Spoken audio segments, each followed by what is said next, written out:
Well, hello and welcome everyone to the Public Sector Change Practitioners December 2020 webinar.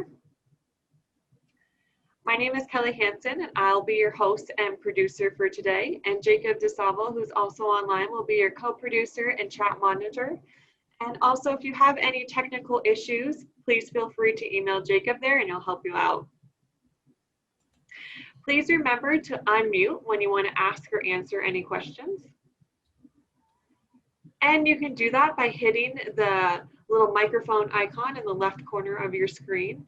And also, please feel free to use the chat little icon there to type in any questions, answers, concerns, really anything that you want during the webinar, and Jacob and I will be looking that over. The purpose at PSCP is to ensure that those impacted by change are successful with it. And we do this by having an agnostic group of change management professionals that learn from each other and build on knowledge. I know this is a big goal, but our goal is to inspire and lead change throughout the world. And the backbone of this is really our community. So thank you all for presenting, sharing, asking and answering questions. You guys really help us make PSCP the best that it can be. And also, if you can complete the surveys that we send out with our newsletters, that really helps us ensure that we're providing the best community to you guys. I think these two images really resonate with everyone here. As we all know, change is very difficult. It's hardly ever linear. And so we hope that this community here, we can provide support and help us all make change a little bit easier. So for today, we're really excited to have Khadeidra Le Gendre on, and she's going to be giving us a presentation on how to build desire. And after her presentation, we're going to have some announcement on some board positions that we have. And then we're going to go over some general announcements before we close out. So Khadeidra Le Gendre has a master's from Columbia University in social organizational psychology. She has extensive experience leading change in the public and private sector. And I'm talking about really, really large change efforts with 70,000 plus people, which makes my eyes like bulge. That's a ton of people. So please, everyone, welcome her. And we're really excited to have you. Thank you, Khadeidra. Thank you all for having me. And I will go ahead and share my screen. Are you able to see my screen? No, not yet. Not yet. Okay. I believe that works. Yes, now we can. Great. Thank you so much for having me. It's such a pleasure to be joining you all today. So I'll share a little bit more about my change journey to the extent that it helps in understanding the context for some of these tips and ideas around building desire for change initiatives. So I began my career in change management unknowingly. I was actually a retail sales manager at a large department store at a time when online sales began to cannibalize or compete with in-store sales. So I struggled to help my sales associates be able to adapt to the new expectations and continue to be successful despite all of the change. What I focused on was communications and training, and I was successful, but I realized that something was missing. And I got really curious about what it takes to really drive sustainable change. So I followed my curiosity to study social organizational psychology with a concentration in change management. Following graduation, I began working with the MTA, Metropolitan Transportation Authority, which is 70,000 strong employees across 6 different public agencies. I became ProSci certified while I was there. I moved on to an academic medical system where I continued leading change there, and I became ProSci trained the trainer certified. So I found that when I put my ADKAR glasses on, right, I began seeing all changes through this ProSci lens. And please go ahead in the chat and let us know if you are familiar with ProSci and the ADKAR model. If you are not, ProSci is a ProSci is a professional services organization, and they developed the ADKAR model based on decades of research on what makes change sustainable and successful.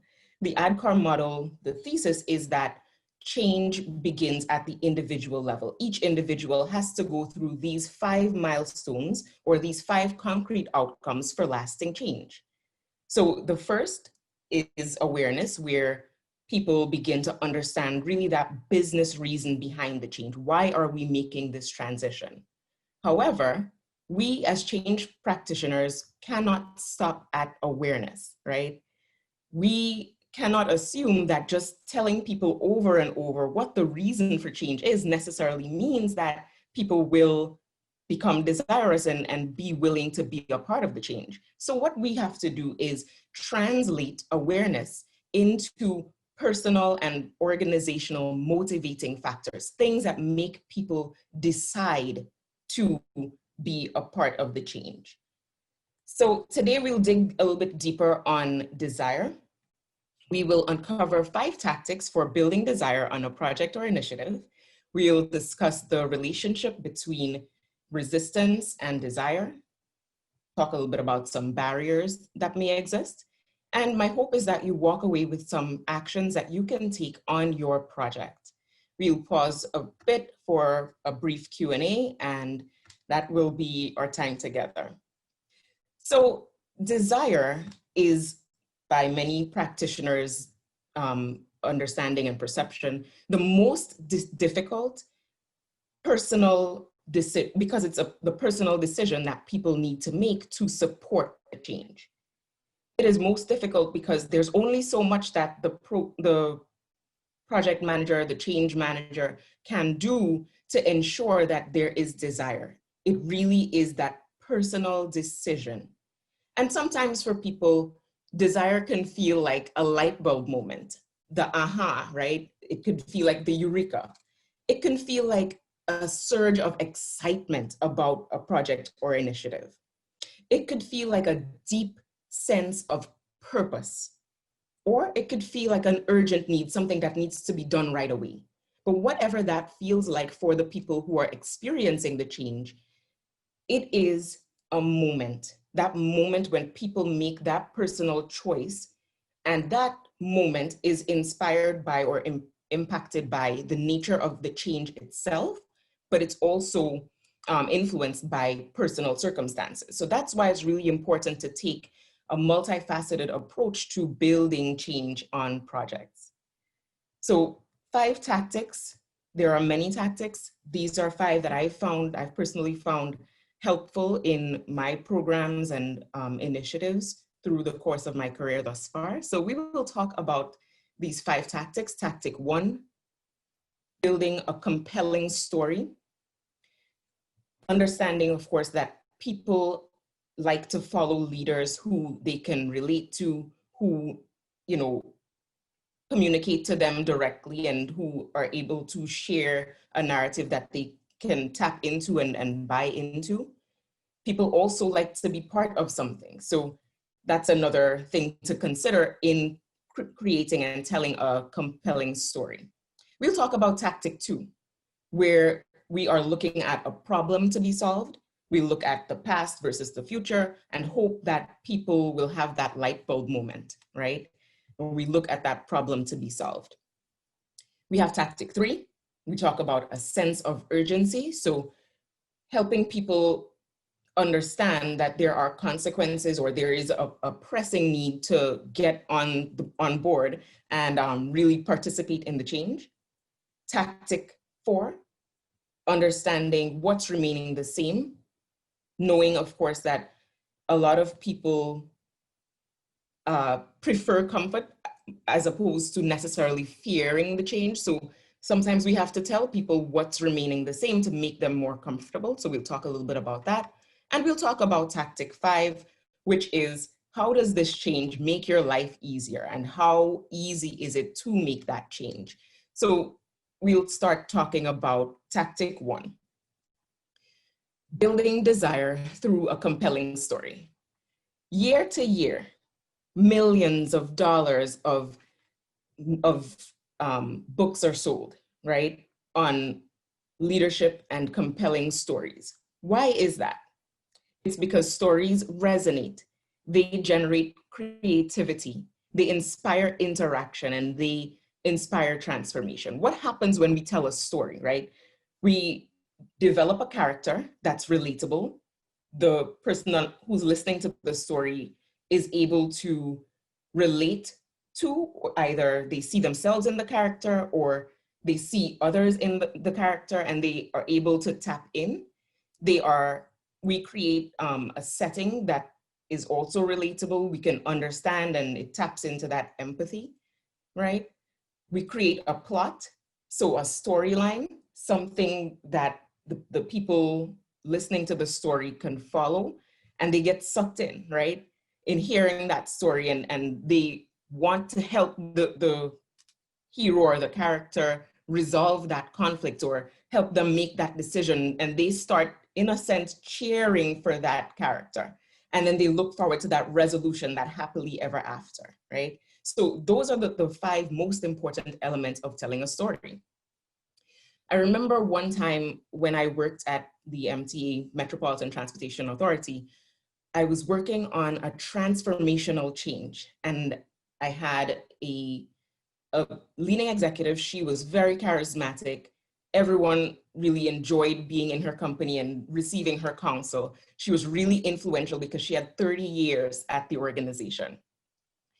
She, although she was intently a good sponsor and a great executive, the challenge is, I see the chat blowing up.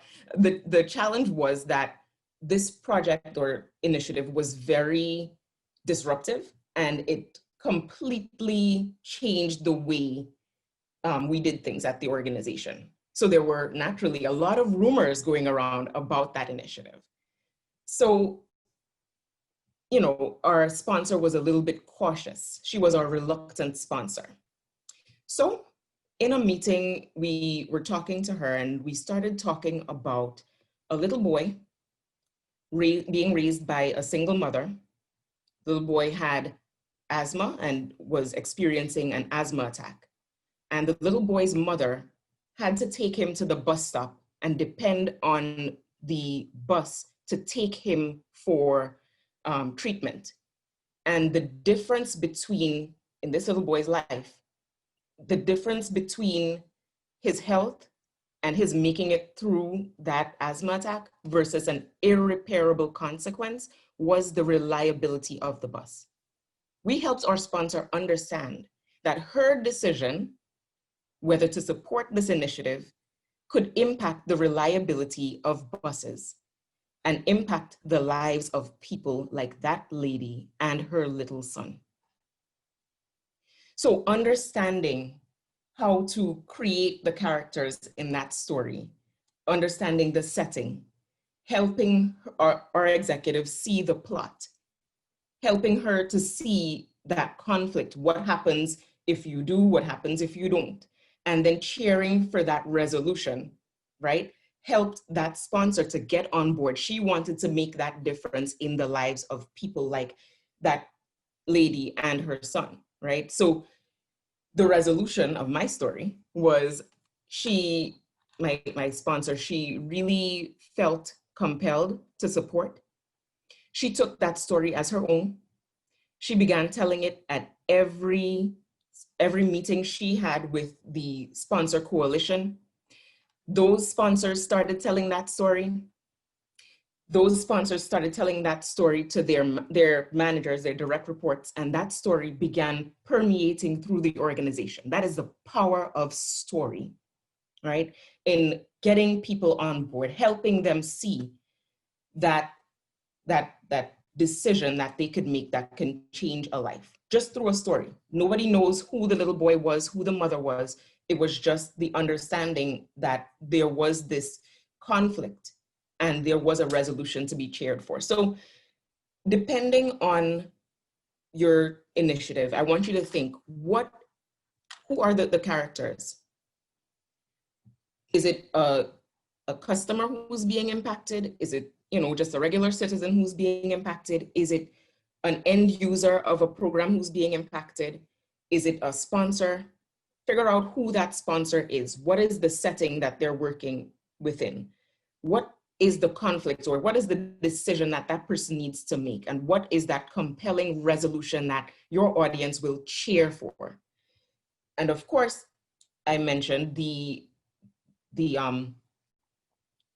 teller of the story is almost as important as the story itself, right? So you have people in the organization who want to be a part of something, and that will motivate them, right? So think about your change champions. What is that story that you can craft for them so that they can tell a compelling story to their peers as they influence within the organization to help people want to be part of your change, part of something, to belong?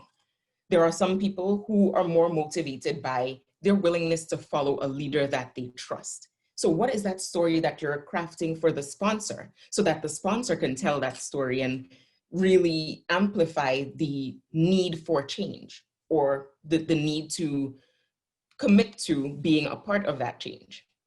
So there you have tactic one. What is that compelling story, and who are the storytellers that you will choose to build desire on your program? Tactic two. Tactic two is a problem to be solved, a comparison of past versus future. So this tactic taps into empathy, very much like the first tactic does. It requires you to think about who the people are who are impacted by this change. What are the problems that they're facing in their day-to-day lives, and how does the solution introduced by this change position them to solve that problem?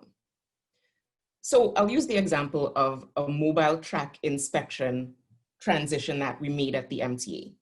In the past, it was a manual process. So track inspector had to go out onto the track with a pen and a paper, and they had to look at the track and decide what condition the track was in. They would then write it in on their paper, and they would go back to their supervisor's desk and put that paper on there. Hopefully the supervisor gets around to inputting the information into the system, into their Excel files.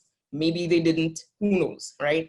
And just think, the MTA had enough track. If they were end to end together, there would be enough track to get from New York to Arizona. So think about all of those miles of track from New York to Arizona that needed to be inspected. And think about the consequences of not having a centralized system where the information would allow decision makers to make informed decisions. Think about how that impacts the track inspectors as well as the supervisors. So the past was that manual process. The future was taking an iPhone, going to the track, scanning it in, getting an accurate assessment of the condition of the track. You know, how soon would it need to be maintained and so on, and have that information go automatically to that centralized system. So how much better is that, comparing the past to the future? So the past being manual, time consuming, potentially uncomfortable in the weather of New York that's sometimes unpredictable, versus the future where it's a fast process. You take the iPhone, you scan it, the information automatically goes in. It saves time for the track inspectors as well as the supervisors. And as an added bonus, there was the opportunity for the information going into the centralized system meant they would get supplies sooner because there was more data on what was needed in the field, right? So really looking at what is that problem and looking at the comparison of the past versus the future, and really bringing that to life in terms of how it impacts the inspectors and how it impacts the supervisors. So think about your program, your project. Who are those people that you really need to make a change? Who do you need to adopt the new solution or the new process? How do you create that light bulb moment for them? What are the problems that they face and how does that solution fit in? So help them see the light, right? That would be tactic 2. Tactic 3, if tactic 2 was helping them see the light, tactic 3 would be turning up the heat. And I'll tell you, I'll be honest, this is probably the one that gets me going. So I'll give you the example. In journalism, a reporter gets a story published when they go to the editor and they're able to convince the editor that among all these different competing stories, this is the one we need to run today. So they need to answer the question of why this, why now? What is the penalty or what are we risking if we do not run this story today? And it's the same for corporate communications, right? We have to make that decision. What can we potentially lose out on if we do not communicate this particular story? On your project or your initiative, it's about helping that end user understand why they need to make the shift today. What is that first action they need to take and why they need to take it today? Maybe it's losing access to a system. Maybe it's failure to meet a goal. Maybe it's the fear of missing out. Everybody else is getting on board and you will be the one left behind, right? So turning up that heat. Also, and something that I hate to say it, but it's worked for me, ending up on the list. For example, when there's training that's required and people do not complete the training by a certain date, they end up on the list. I hope that some of you are familiar with that experience. Nobody wants to end up on that list and no one wants that risk or penalty. So how do you communicate in terms of your project? That rallying cry. Why should that person make the decision to act right now? So that's turning up the heat, tactic 3. Tactic 4 is what's remaining the same. This exercise works really well either as a one-on-one conversation between manager and direct report, but it also works really well with manager to group. It's a great exercise where it helps people to feel comfortable with what's remaining the same, even though many different things may be changing. Understanding that people generally like comfort and familiarity more than they necessarily fear the change itself. So in this exercise, a manager would challenge their direct reports to select their top values from the list.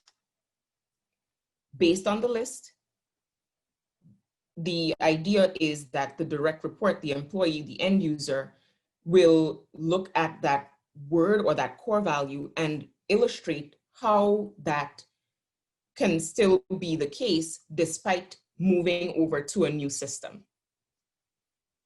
This has worked for me when we've had to take employees from 6 different agencies and put them together into one program management office. So that pride of being Bridges and Tunnels or Metro North or Long Island Railroad or New York City Transit was almost lost, right? So there could have been some resistance to that, but bringing the core values exercise together and doing it as a team helped us see how we gel as a team, how we share the same values, what things are important to us that will remain the same, even though we are changing the way we do business. So this is a really helpful exercise to help people and to leverage the power of comfort so that people become more desirous and more willing to adapt the change due to their comfort being satisfied. So tactic 5, how does this make your life easier? This is another favorite of mine because when I think about it, and I mentioned when you wear the ADKAR glasses, you start seeing everything through that lens, right, of building change on an individual basis. When I look at TV and I look at the advertising, the commercials, I noticed that a lot of the ads are targeted to helping people understand how a product or service makes their life easier. If this is successful in advertising, it's almost a no-brainer that taking this tactic and adapting it to a program or a project, it could potentially be just as successful. So I'll give you an example. My team recently transitioned to beginning to use Microsoft Teams. At first, I wasn't too keen on it, but once I made that first decision to tap into it, I realized how easy it was to make that decision to open that dashboard and access my different apps through that one dashboard.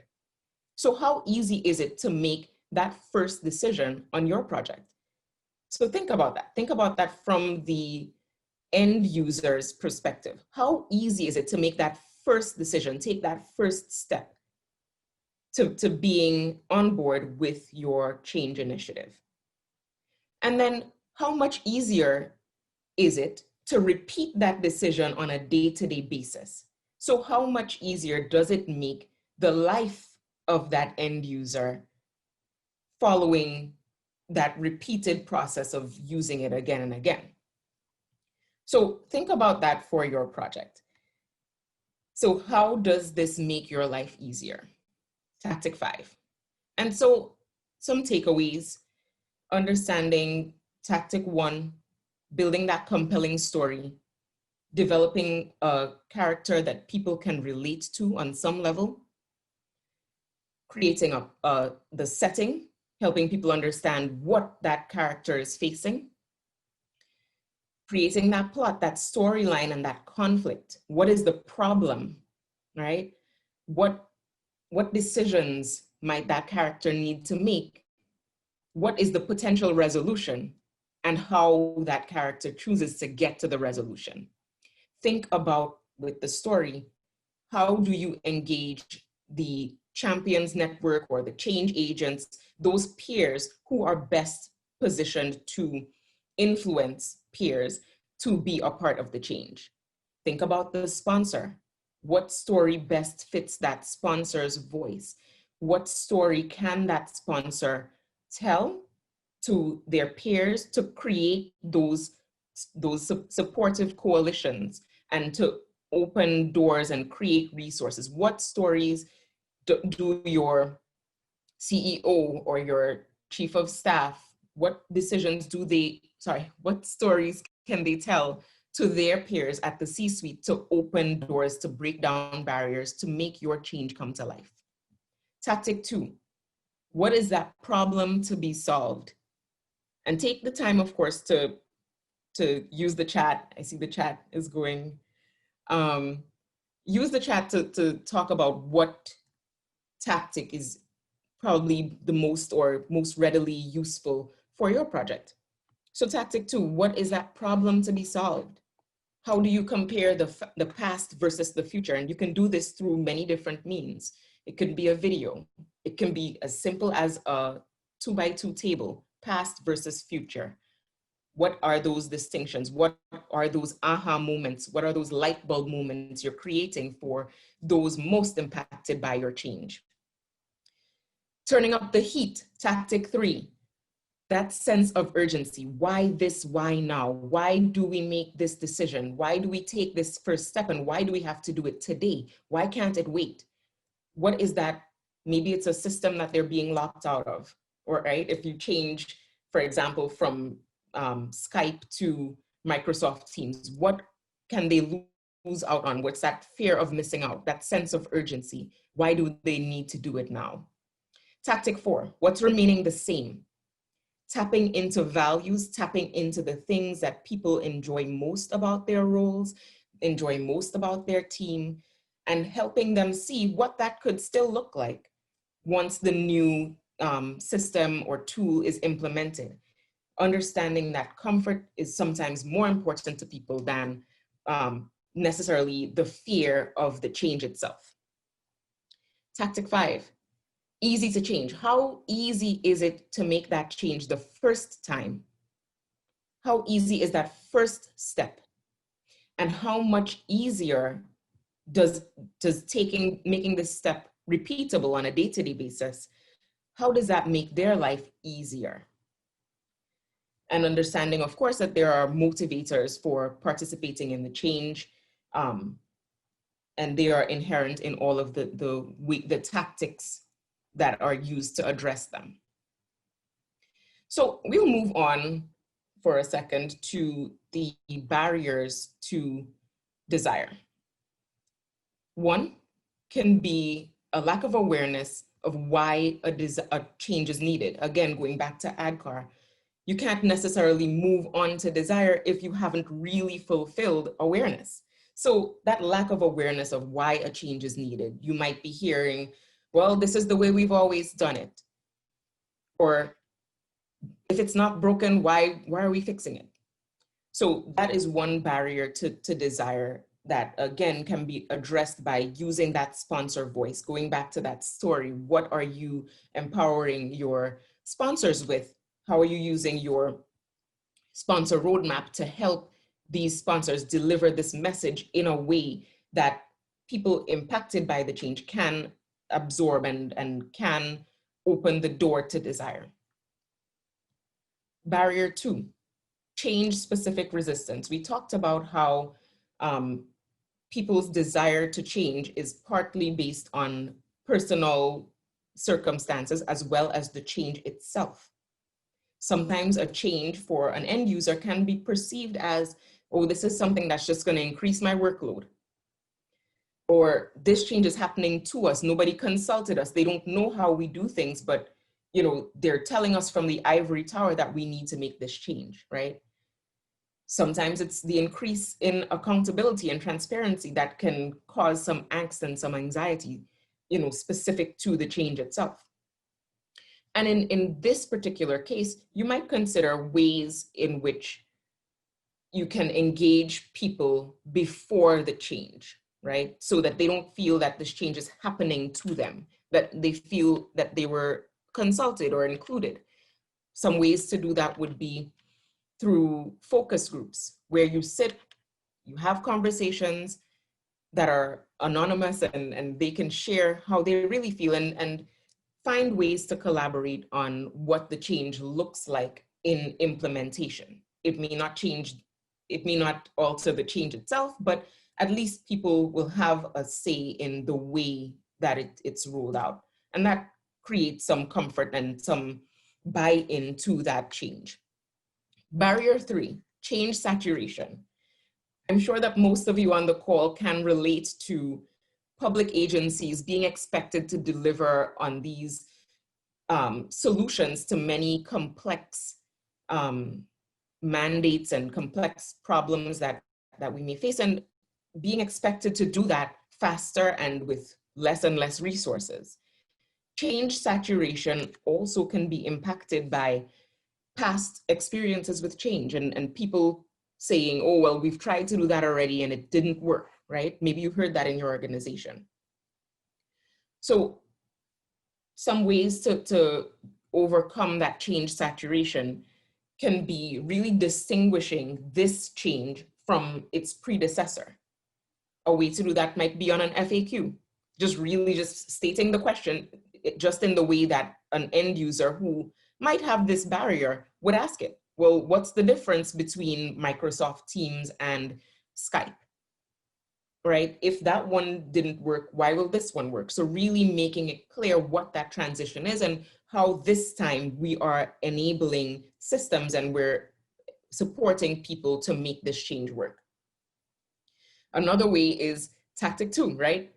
Past versus future, using different communication mechanisms to make that distinction between past and future so that people feel less overwhelmed by the many iterations of change initiatives, if that is a challenge to your end users. Barrier 4. So we talked about fear a little bit. And while some people prefer comfort more than they necessarily fear change, fear is actually very real, right? Some people may fear that loss of formal authority. Maybe they were the go-to person on the old system, and they feel that they are losing something. They're losing some of their credibility. They're losing that sort of status.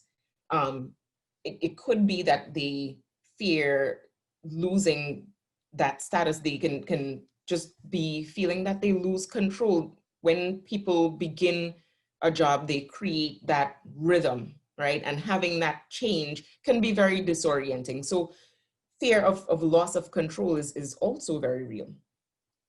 So for this, a potential solution could be, again, engaging those storytellers. What are those change champions, people in their same level who they might have trusting relationships with, who can speak to the experience of taking on this new challenge or taking on this new process or tool and how it's worked for them. So using those peer stories to help restore those feelings of control and those feelings of expertise.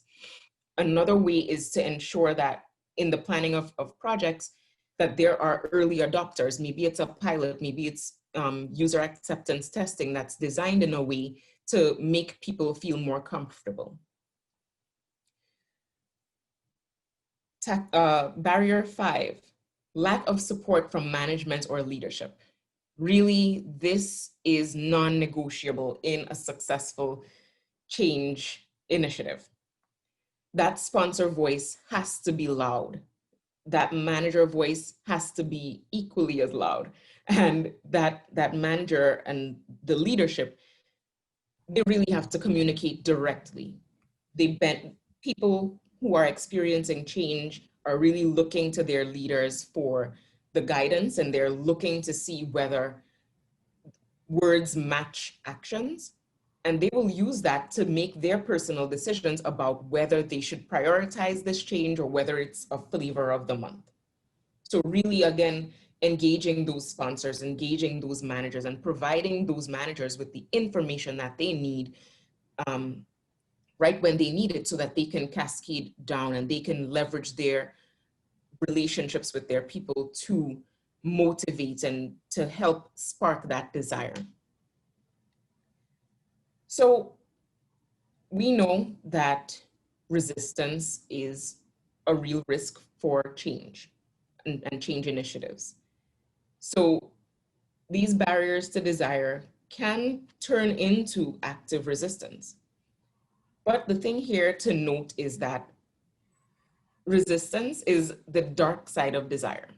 And I say that because I want to make the point that resistance isn't necessarily bad, right? It can lead to some unwanted outcomes, but it's not bad. And I say that because when people are resisting, it means that they care. Apathy is worse. So I would advocate, or I would encourage you to anticipate resistance, plan for it, and be thoughtful in developing change management plans that make for resistance management. So there are 3 avenues for resistance management. The first is resistance prevention. Resistance prevention happens during that planning phase, getting ready for the change before the change goes live. And it really requires understanding where people are. I would strongly advocate for using those pre-change assessments and being able to use those insights to understand where people are and be able to plan for what people will likely react to.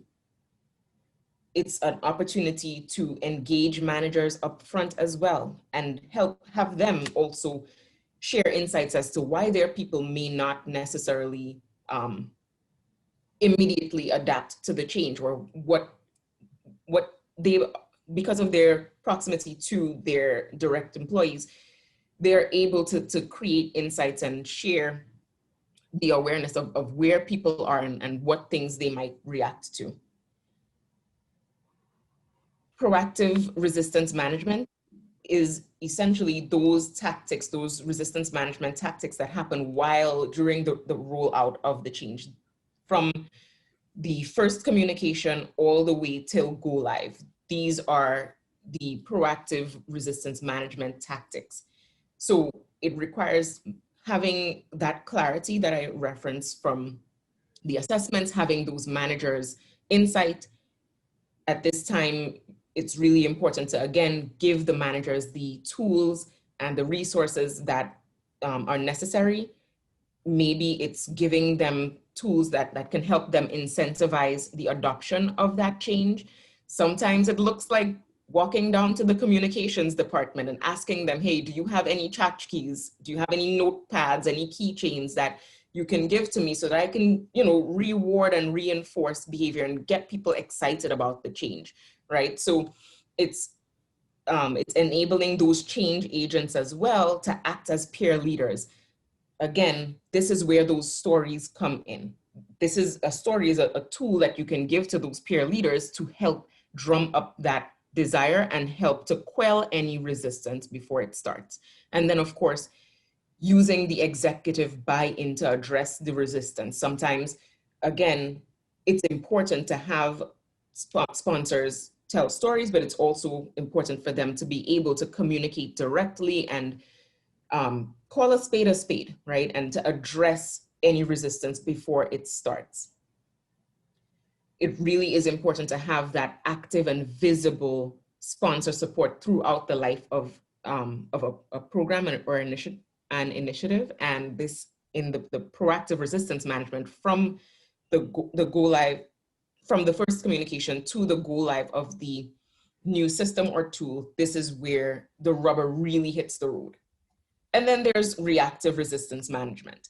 This is where following the go live, there is still resistance. People are not getting on board. This is where managers really come into play. And this is where they get the chance to listen, to ask open-ended questions and to understand where people are getting stuck. This is where they are able to incentivize. This is where they're able to coach. This is where they're able to turn those resistors into active advocates.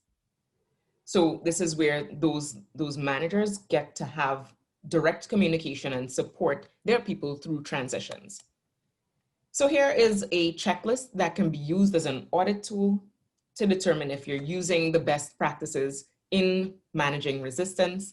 And this will be available to you once the team makes the deck available. So I would definitely encourage you to look at your current change program and see where there's opportunity to utilize some best practices in managing resistance so that there's more desire for your change initiative.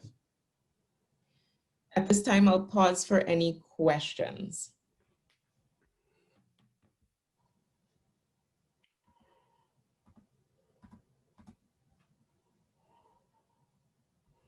Jacob, do we have any questions? Nope, nothing in the chat. Okay.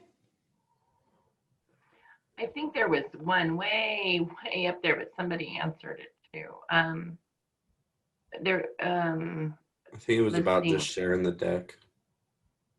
I saw that. I have, do you have another example of how to motivate a weak sponsor? And then somebody replied, use 4 Ps of ProSci.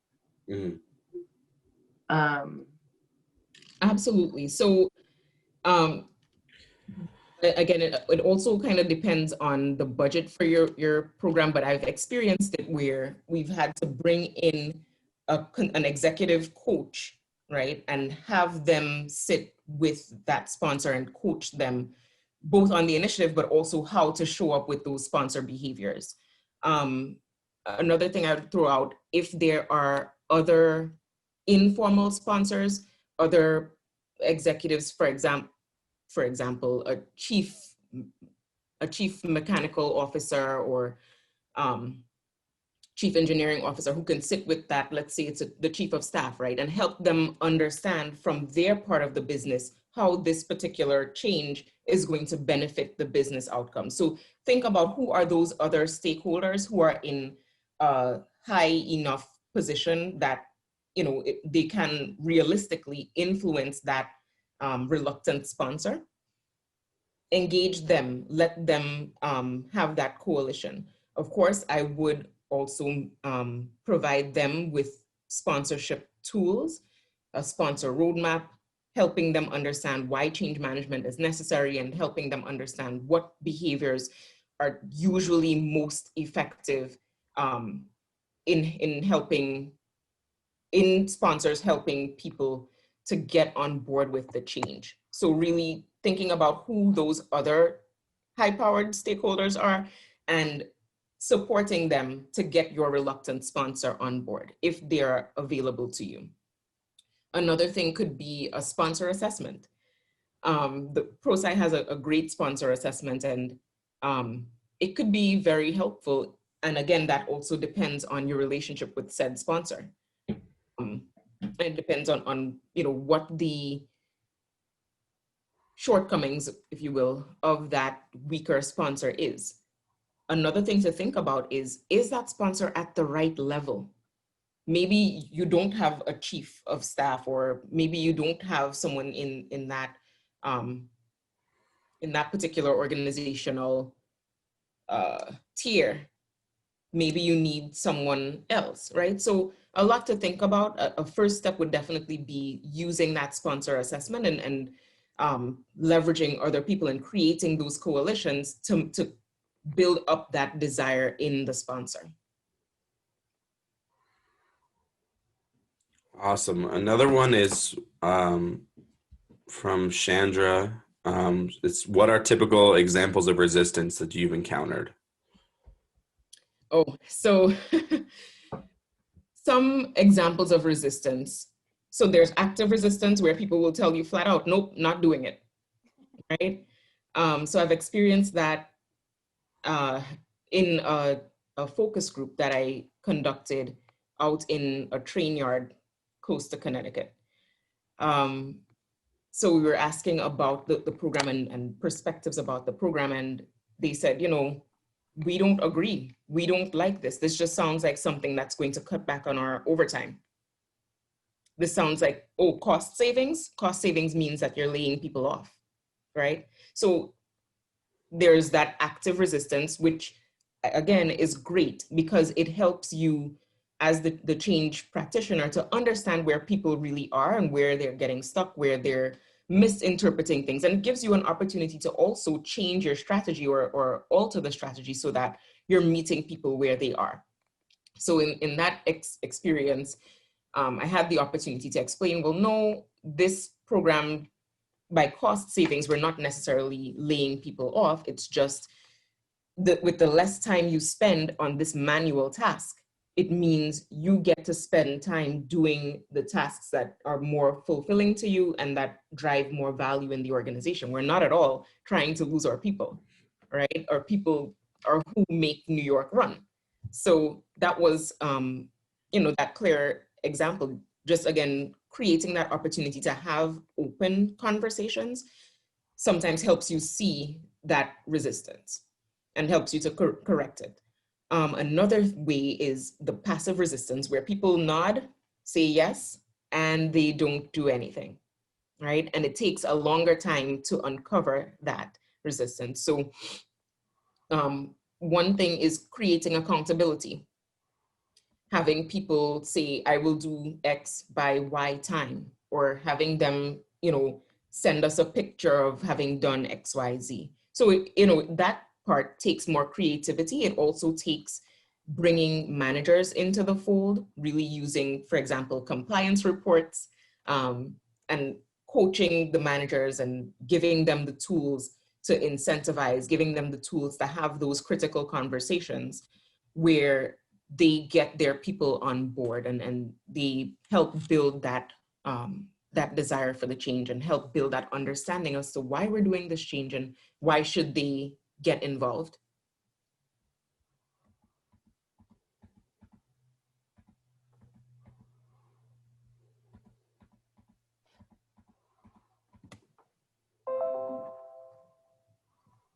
Okay. Thank you so much, Khadeidra. Absolutely. That was a wonderful presentation. Thank you, thank you. Thank you for having me.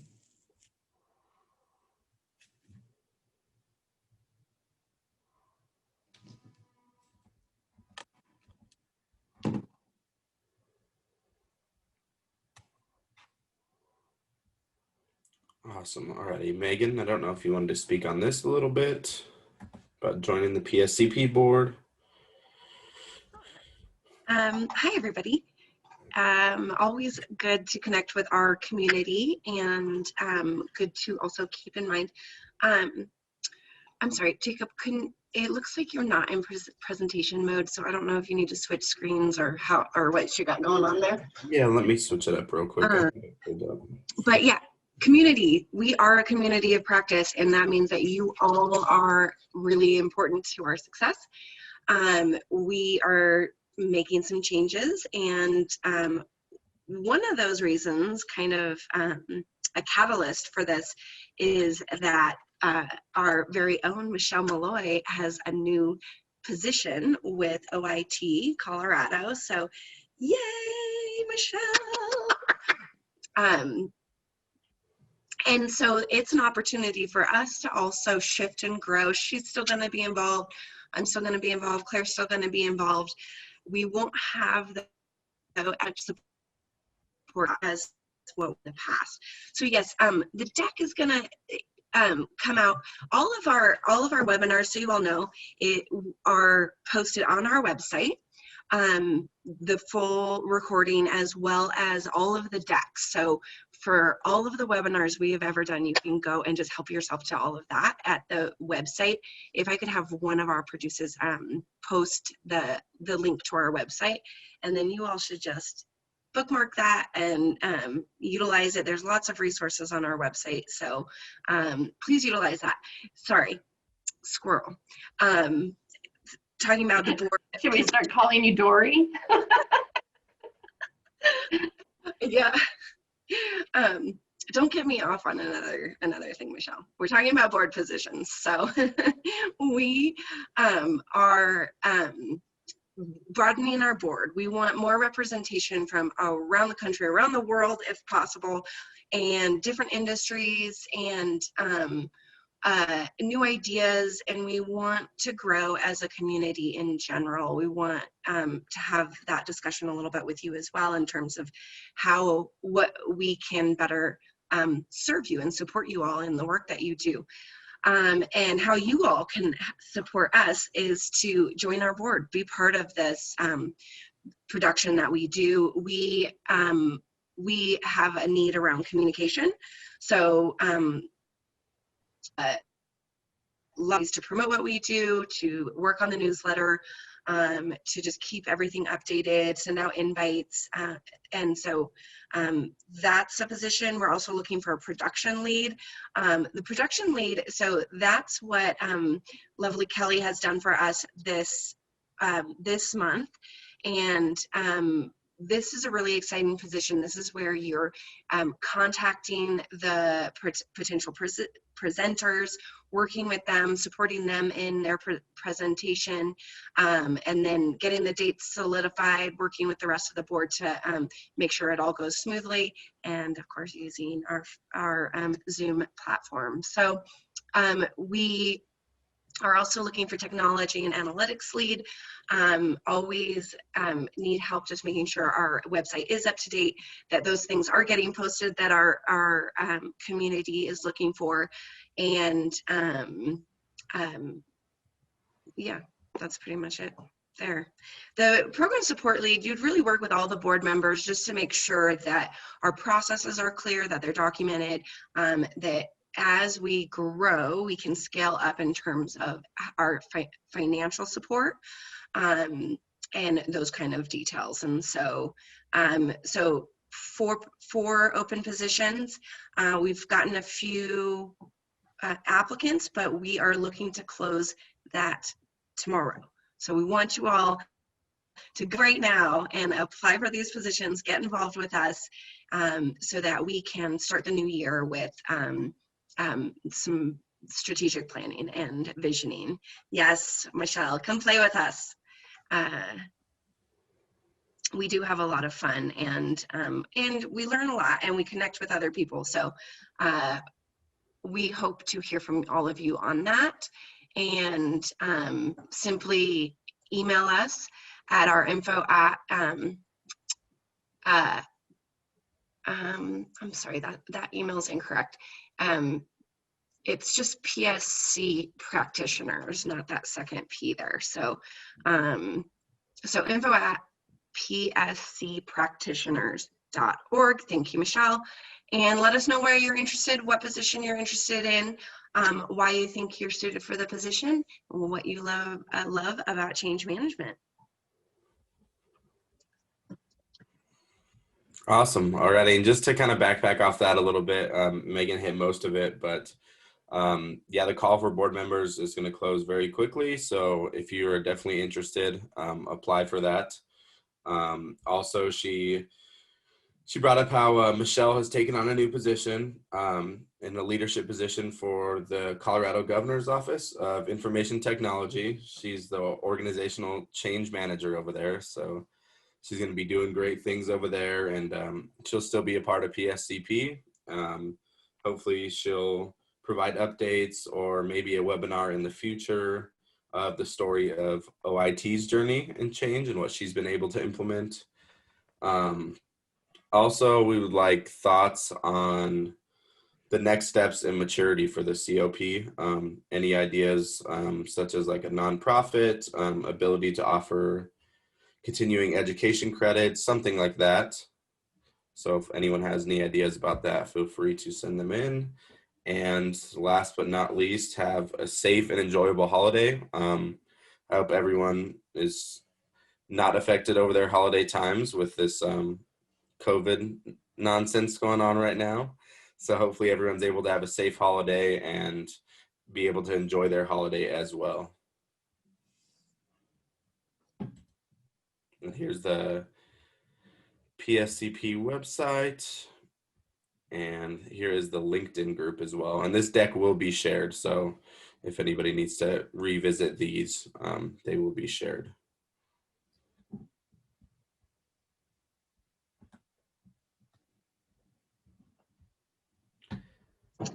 Wonderful. Thank you, everybody. You guys have a great holiday season, and here's to 2021 not having much COVID in it, I hope. And I mean, overall 2020 was pretty good to me, but I know that I'd like to be able to walk around without a mask on and hug people. So someday is our hope, right? So you guys have a good one. Very much, everyone. Also, thank you again, Khadeidra.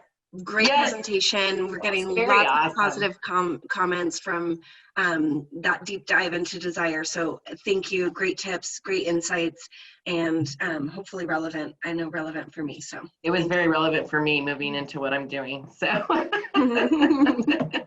Thank you. All right, y'all. Talk to you soon.